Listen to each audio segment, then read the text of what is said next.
So if you take a look, what I'm trying to focus in on, it's the Stone Cold Steve Austin and the Hart family situation. This is one of the reasons why I stopped watching wrestling when I found out the deep dark truth on how, other wrestlers shade each other for the popularity, for the big check, to be a champion, for the fame. And it's dirty, even though it's sports entertainment, quote unquote acting, they still have like certain moments where they sell for the crowd and they pull off a terrific move, whether it's a realistic move or death defying stunt. But this here was straight between Canada and America, and I never knew that. Canada always said, you know, they produce the best wrestlers. So that was the awkward situation between sports entertainment and actual grapple wrestling, barbaric stuff. So if you look at this power driver right here, the tombstone, you see where his head is, where Stone Cold's head is. He actually broke his neck purposely. Owen Hart, made the Lord rest his soul, broke Stone Cold Steve Austin's neck right here. It was dirty. It was foul. You could tell it was on purpose. I'm not gonna play it. I seen it. That shit was gruesome. And, the story got worse when Owen Hart died doing a death defying stunt as the Blue Blazer. And Bret Hart already had static with Vince McMahon because Vince McMahon was just using the Hart family. That's including, Bret, Anvil, Owen, and the British Bulldog. He basically were just using the Canadian wrestlers as crash dummies because the Canadian wrestlers were actually better. So they were carrying the up and coming prospects, and the up and coming prospects were getting paid more. You see, and then when a certain up and coming prospects came about that had skill, more skill than a little, it became a detriment in the locker room. It's kind of like when Floyd Mayweather fought Marcos Maidana. You see the difference when he fought Marcos Maidana? Like, he had to carry Marcos Maidana through the fight, especially on the second fight, as opposed to Andre Berto was a tougher opponent because Andre Berto was, you don't have to carry Andre Berto because he's a little bit more seasoned than Marcos Maidana. But in both of their primes, it's probably a coin toss in a fight because the styles make fights, and you can tell, like, just like Rolly, Marcos Maidana took up maybe Thai striking or something else back in the day, or wrestling, or jiu-jitsu, or judo or something. So your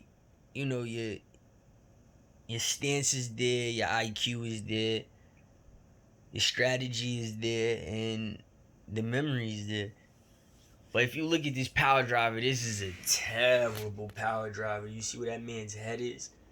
That is a tombstone power driver that's supposed to be inflicted by the Undertaker, who is 6'11", or Kane, who is 7 foot, or anybody else. And you're supposed to drop on your knees. He sat down on the seat, making it even more dirty. So then rumor had it that it became a race issue.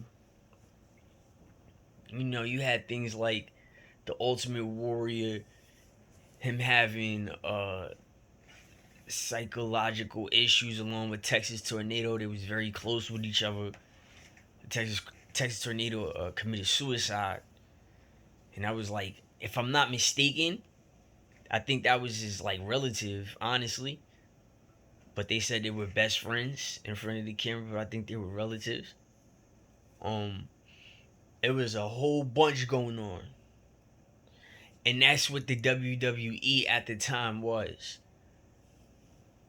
The WWF, it was a race. It was kind of like the game Overwatch. It was a race factor where it was a fan draw, a popularity contest, and you had your swingers where if you was from America, you like Yokozuna or you like the Hawaiian Crush. You know. So as we got older, we found out that when Owen Hart fell from above, it was like kind of orchestrated. He broke Stone Cold neck, but when Owen Hart fell to his death, he broke his neck. And it was like Vince McMahon had his hand in it. That's what they alleged, and they alleged steroid usage and steroid roid rage, and them playing like evil, wicked games with each other. Like, oh, you got roid rage, let me really power drive you to calm you down type of situation, as we could see. So, this was scary right here. This made everybody's eyes open, because that was real foul. And then when he died and Bret Hart said, "Nah, you killed him," it makes sense. And they still doing this type of stuff. Mankind and the Undertaker, Brock Lesnar. You can tell they're trying to get Brock Lesnar to kill the Undertaker or to hurt him forever like this. The Undertaker and Shawn Michaels, they had a situation like this. And the Undertaker and Shawn Michaels, they still don't get along. He did the back break over the casket. He tried to break his back one too many times. And you know what I'm saying? Like, it's a lot. But this was a dirty one right here. And this is the reason why I stopped watching wrestling. I ain't know it. I met all of these people up close. Like, I went to Stone Cold and looked him in the face. He was the shyest man in the world. And then I was the little kid that walked up to the Undertaker and seen that he really was 16. And I walked and I was looking at him. I was with my grandmother. We was in the back, and I just seen him. I knew it was him. I seen him from the back, and I was like, "Damn, this motherfucker is huge." It's like his leg was like a stilt, like a ladder. So I walked fast, and my grandmother started laughing, and I looked at the Undertaker in his face. Like, I kind of like hurried up and make sure I could look at him. I just wanted to show him that I wasn't scared of him, and I could look him in his face.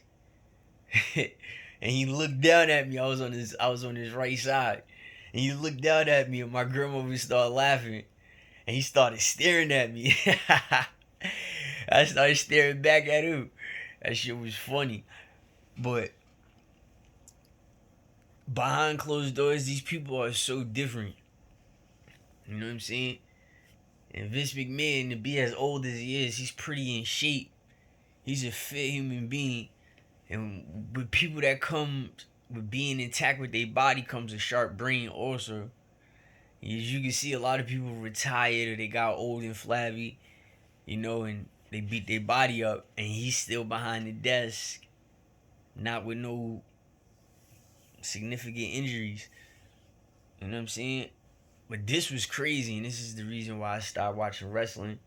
Besides it being extra corny, I realized how racist it was.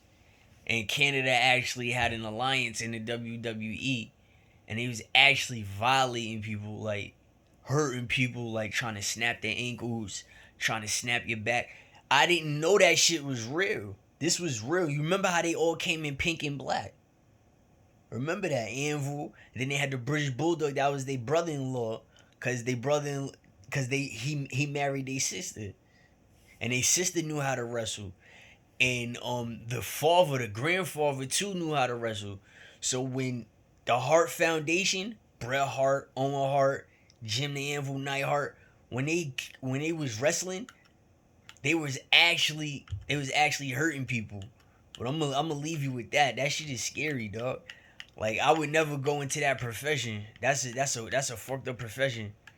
I'm not even gonna lie. Holla though.